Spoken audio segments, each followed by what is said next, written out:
Right now, I want to talk a little bit about wade fishing. We're out walking right now, got a beautiful day.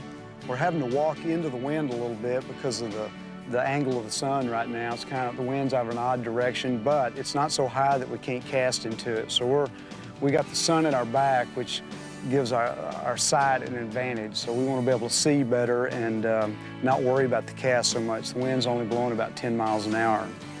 When we're wading along like this, watch out for that stingray right there. When we're wading along like this, I always like to think that less is more. In other words, I don't get out here and try to see how much ground I can cover and see how far I can wade over a certain area. I like to take my time and really concentrate and look into the water.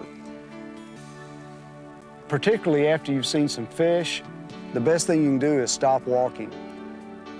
Your best results are going to come from fish that swim to you. A lot of times fish you see when you're wading are fish that you've spooked. So after you've seen some fish or you've or caught one or you think you're in a good location, go ahead and stop for a few minutes. Maybe check your tippet, look at your fly, make sure it's tied well. But the key element here is to stop moving and to not make any noise. Then, more than likely, any fish you see will be one that's swimming towards you, and you'll be at an advantage because he probably hasn't seen you yet. I want to talk a little bit about maintaining my line. In other words, I'm going to strip out just enough line that I would predict I would make a cast with. In other words, don't pull 60 or 70 feet of line out and let it drag behind you. It's probably going to catch a lot of grass, you're going to be stepping on it, and it's basically going to be in your way. What we want to do is, in fact, I'm walking into a little breeze right now, as I mentioned earlier, so what I want to do is pull out about 20 or 30 feet of line plus my leader gives me up to about a 40-foot cast.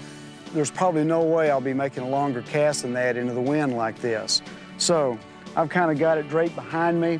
It's drifting away from me as I walk, and I've got a good portion of it out the front of my fly rod anyway, so there's actually not that much line for me to watch and take care of.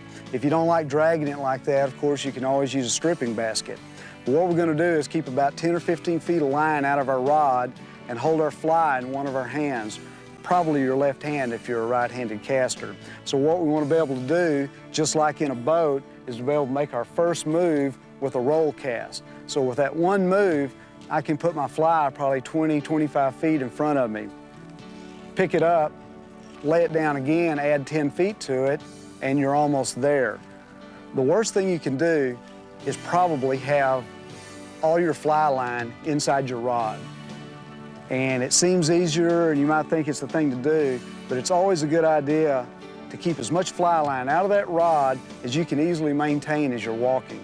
So what we want to do is, every now and then, maybe move our rod from one side to the other just to kind of keep up with our line, and then we're always ready for that first roll cast, okay?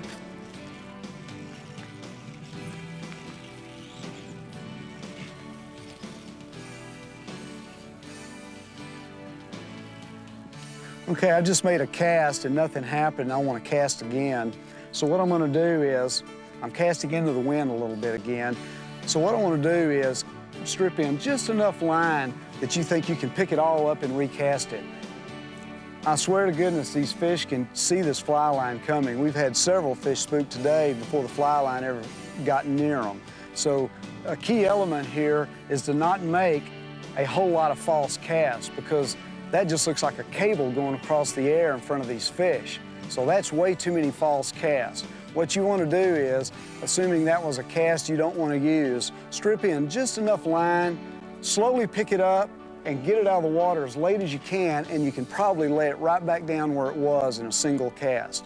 So to review a little bit, we want to strip in just enough line that we think we can successfully pick it up with an easy motion, and we're not going to pick it up right away. We're going to drag it long as we can, pick up our rod, cast it, and lay it right back down.